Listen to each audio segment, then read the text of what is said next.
Leo ni siku nzuri pekee, lakini leo tena nina mti huu wa mnanaa, lakini pia mti huu wa mnanaa kawaida huwa unazaaga matunda.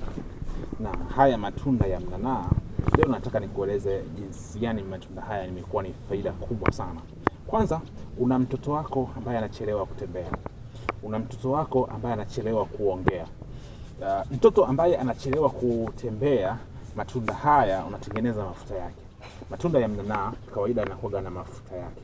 Sasa yale mafuta yanatakiwa uwe unamchua kuanzia sehemu zake za unyayo mpaka sehemu zake za mapaja, mtoto mdogo ambaye anachelewa kutembea. Huo unamchua kwa siku 21 mpaka siku 28. Yaani nazungumzia mwezi mzima. Ndio tunapokuwa unamchua yule anayechelewa kutembea, basi atatembea kwa haraka sana.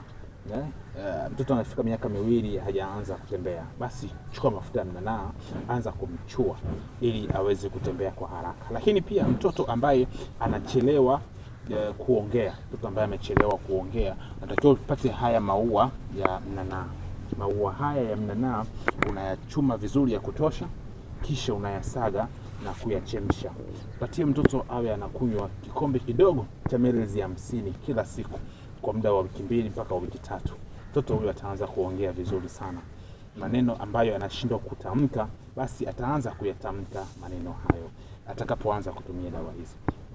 Una mgonjwa mtu mzima amepata stroke, yani ameparalyze miguu na mikono, ama mdomo pia umeenda upande. Mafuta ya mnanaa utakuwa unamchua katika mwili wake wote, sehemu zake zenye miguu, za mikono ambayo imeparalyze, na hata mdomo wake ambao umeenda upande, pia utakuwa unanyosha kwa maji ya vuguvugu, kisha unakuwa unamchua na mafuta ya mnanaa. Itamaliza changamoto hiyo ya stroke, ataanza kutembea mgonjwa wako. Lakini pia sio mafuta peke yake, na haya majani utakausha haya majani vizuri, kisha utachota kijiko kidogo cha chai, utakuwa unamkorogea katika maji ya vuguvugu kila siku, anakunywa ndani ya miezi 3. Mgonjwa wako atainuka vizuri na ataanza kutembea. Stroke ni ngumu sana, pale mtu anapoanza kuipata tu, kupona kwake inakuwa ni changamoto. Na ndio maana tiba yake imekuwa ni tiba ya miezi 3.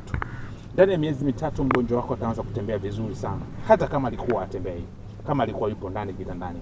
Mafuta ya mnanaa na haya majani yake, unga wake, hawe anatumia kila siku asubuhi na jioni.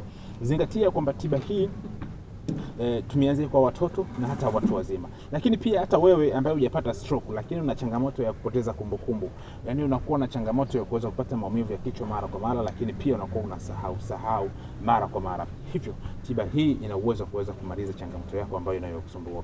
Hivyo chukua majani haya, yasage, kisha upate unga wake na uwe unakoroga katika chai au katika maji ya vuguvugu kila siku uwe unatumia. Inamaliza hiyo changamoto ya kusahau, kupoteza kumbukumbu, kuwa na matatizo mengi ama matatizo ya kadha na kadha, inamaliza changamoto hiyo.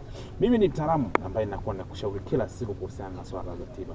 Kama unashindwa kuandaa tiba hii, hebu nitafute ili uweze kupata tiba ambayo mimi nimeiandaa kwa ajili ya kuweza kutumia mgonjwa wako ama wagonjwa zako, ambaye mgonjwa wa mtoto mdogo ambaye amechelewa kutembea ama amechelewa kuongea, mgonjwa wa stroke, mgonjwa wa kupoteza kumbukumbu, mgonjwa anayesumbuliwa sana na kiuno pamoja na uti wa mgongo.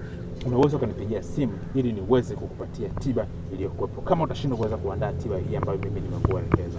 Namba zangu za simu +255 752 16 38 38. Nikutakie siku njema, nikutakie kila la heri. Usisahau kunifollow, nitakufollow back. Like, comment, share, acha swali lako katika comment section, nitakujibu vizuri tena ipasavyo kabisa. Nikutakie siku njema.